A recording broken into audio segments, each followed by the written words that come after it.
Dallas Cowboys find themselves in a precarious position, one that is emblematic of their struggles in recent years. The illusion of being all in while failing to make the necessary moves to substantiate such a claim. The failure to even place a phone call to Derrick Henry underscores a larger issue. The Cowboys' approach to roster management lacks the decisiveness required to truly compete with the league's elite. Selectively aggressive? That's just a euphemism for hesitancy, for an unwillingness to go the extra mile when it matters most. The team can declare that they are making strategic moves, but if that translates into an action, then the message is already clear. The restructuring of CeeDee Lamb's contract freed up approximately $20 million in cap space, an amount that, on the surface, suggests Dallas is preparing for meaningful offseason acquisitions. But history tells us otherwise.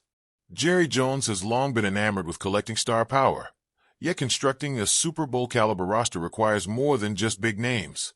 It demands strategic depth, foresight, and a commitment to the long game. The Cowboys face a daunting financial puzzle. Dak Prescott is already commanding a top-market contract. CeeDee Lamb is positioned to receive one.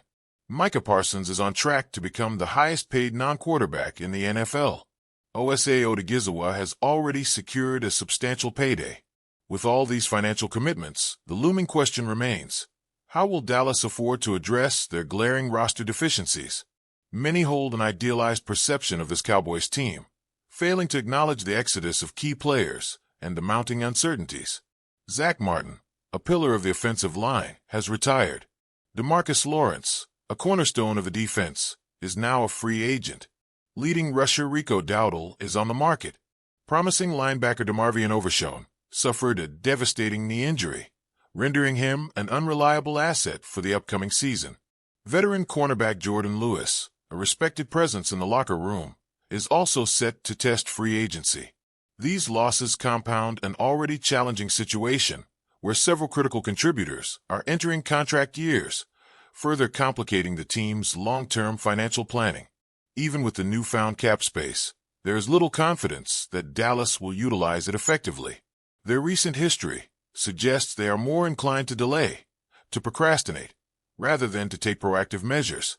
The handling of Dak Prescott's contract extension serves as a prime example of this pattern. The Cowboys waited until the 11th hour, allowing the situation to become unnecessarily complicated. The same scenario played out with CeeDee Lamb. Why should anyone expect a sudden shift in approach? The franchise has repeatedly demonstrated an inability to act with the urgency and clarity that championship teams embody. When the Cowboys announced the restructuring of Lamb's contract and the re-signing of Odigizua, the natural question was whether this signaled a step in the right direction.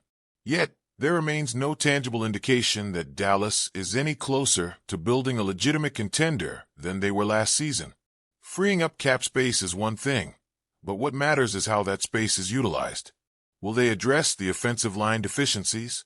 Will they fortify a defensive unit that was soft against the run last season, surrendering the most rushing touchdowns in the league? The Eagles, a divisional rival, just secured Saquon Barkley on a 2-year deal worth $20 million. If Dallas does not shore up their defensive front, they risk being overpowered once again.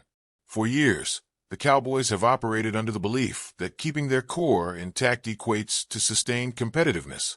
But at some point, the organization must recognize that continuity alone does not breed success. The NFL is a league of constant evolution, and teams that fail to adapt are left behind. If Dallas hopes to be more than just a playoff participant, they must exhibit a level of foresight that has eluded them in recent years. That means not just re-signing their own players, but strategically acquiring the right pieces to complement them. Otherwise, they will continue to be a team that looks good on paper, but fails to measure up when it matters most. A radical shift in philosophy is required. Consider the Philadelphia Eagles' approach, securing key players early to avoid market inflation. By the time a player is entering a contract year, the leverage tilts entirely in their favor. The Cowboys' reluctance to act preemptively has forced them into difficult financial decisions year after year.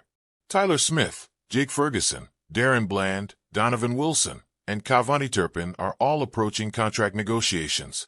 If Dallas waits until the last minute to extend them, they will once again be forced to overpay. This is a cycle that the organization has yet to break. So, what if the Cowboys use their newly created cap space to lock in these foundational pieces before their value skyrockets? It would certainly be a step in the right direction, mirroring the approach of more forward-thinking franchises. But even then, does that truly make them a better team than they were last year? The fundamental problem remains. Dallas is not a team that is improving. They are a team that is treading water, hoping their existing talent is enough to carry them further. And that is a dangerous assumption in an NFC that is becoming increasingly competitive. The reality is that maintaining the status quo is not enough. If Dallas genuinely aspires to be among the NFL's elite, they must break free from the cycle of reactive decision-making and embrace a proactive, strategic approach. Until then, they remain a team full of potential but perpetually falling short when it matters most.